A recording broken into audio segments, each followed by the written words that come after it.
Hello, this is Jacob_114, and today I am here to review episode 4 of season 3 of Invincible, and oh my, do I have a lot to say about this episode. Okay, there's two parts to this episode, one about the Mark story and King Immortal, and the other about Nolan and Alan the Alien. So I will cover the first part real quick, and then get into the glorious second part of this episode. Now, first we get more of the twins, Dropkick and Fight Master, and I will say they weren't a center point of this episode, but at least they took up like 50% of the story.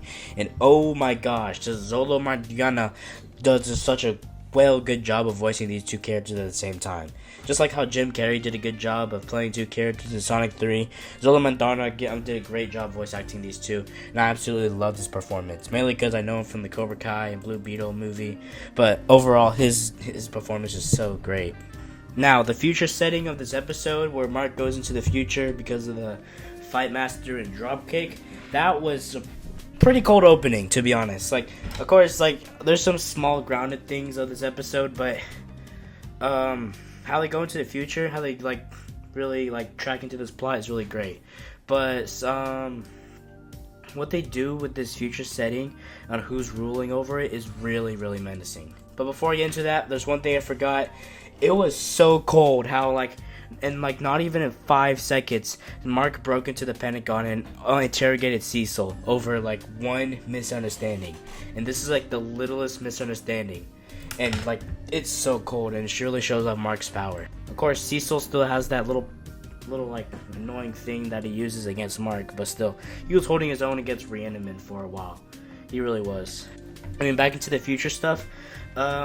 Basically, in the future, King Immortal rules over it because, like, apparently some, like, alternate version of Mark left him to rule over Earth, and so he got tired. But his story, King Immortal's story, is so depressing. So, okay, for a while now, the Immortal's character in the show is just so bad, okay? He is a pet to Omni-Man. He's a pet to Cecil. He's the most lackluster character, bro. He's like a D-tiered strength, I swear.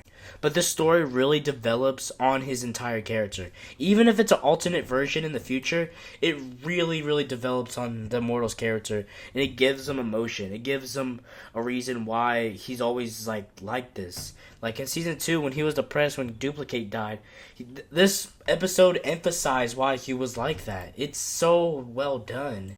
And even though the way the Immortal goes out, because he just wants, okay, the whole point of him is he just wants to die. He just literally wants to die. He's tired of ruling. He's tired of being immortal. Every woman he's loved before, every single relationship he had, they all died. But the thing is, Mark doesn't kill. But like how they dealt with that, of how he killed Immortal, is just so fascinating. Of course, he gets angry again, like how he got angry with Angstrom Levy in season 2. So, of course, he does the right decision, and he kills Immortal, which, oh my gosh, this is like his second kill, if you don't recount the Reaniman. It is his second kill in the own show, and he is so miserable after this. Even though he saved, like, an entire world, he's so miserable.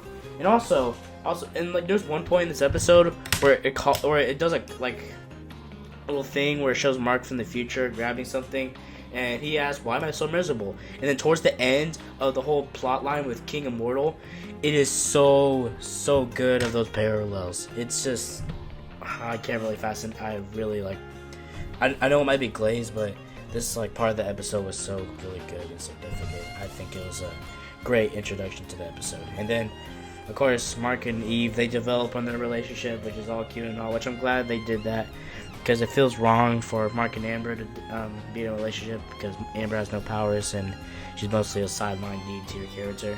So it's really great to see Mark and Eve finally, getting chemistry in. So I really like that part of the episode. And that's all I have to say about the first part. Now time to get to the second part of this episode. Now to the second part of this episode, where it finally resolves the prison break between Alan the Alien and Omni-Man.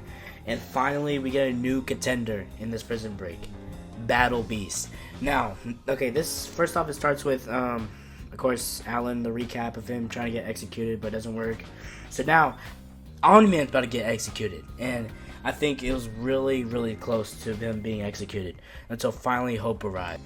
Alan locked in and he broke out of his cell, broke a bunch of aliens out too, and they all start like messing up stuff. They start going wild with this prison break scene until finally he releases one worthy opponent, which finally after like one season we finally see him back in the show. Battle Beast.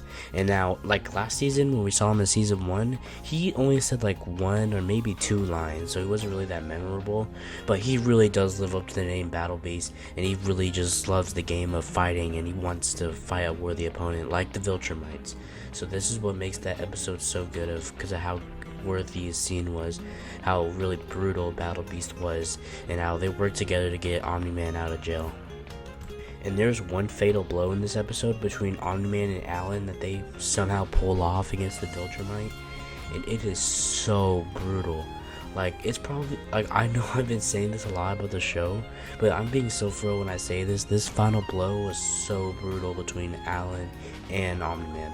Even though Battle Beast was a blast this episode, we don't know what happened with his character.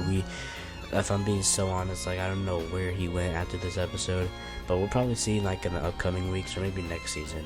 But I hope he comes back to Earth and him and Mark resolve stuff, so they won't be at ops anymore, and they'll actually be an ally to the Invincible War or the Viltrumite War.